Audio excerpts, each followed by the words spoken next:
नमो नमः। हिमसंस्कृतवार्तायां भवतां सर्वेषां स्वागतम्।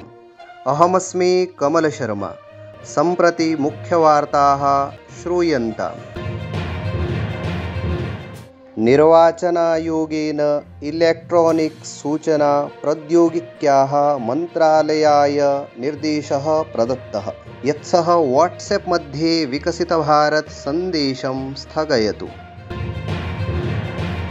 भारतीय रिजर्व बैंक इत्यनेन सर्वेभ्यः वित्तकोषेभ्यः आदेशः प्रदत्तः यत् तेषां सर्वकारीयव्यापारसम्बद्धाः सर्वाः शाखाः मार्च मासस्य 31 दिनाङ्के अपि उद्घाटिताः भवेयुः।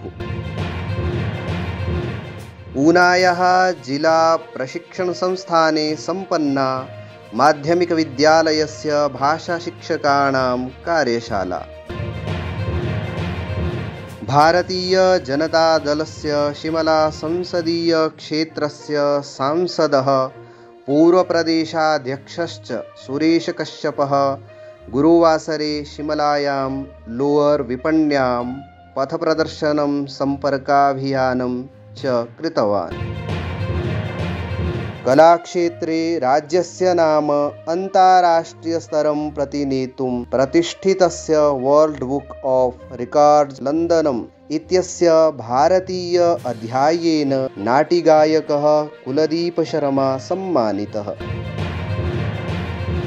इंडोनेशिया देशस्य प्रबोवो सुबियांतो राष्ट्रपतिनिर्वाचने विजयं प्राप्तवान्। अद्य प्रारभ्यते भारतीय प्रीमियर लीगस्य शुभारम्भः। Royal Challengers Bangalore Chennai super Kings इत्यनयोः मध्ये भविष्यति प्रथमा प्रतिस्पर्धा। इति वार्ताः। अधिकविस्ताराय अस्माकम् अन्तर्जालपुटकं himsanskrit.com इति पश्यन्तु। जयतु संस्कृतं, जयतु भारतम्।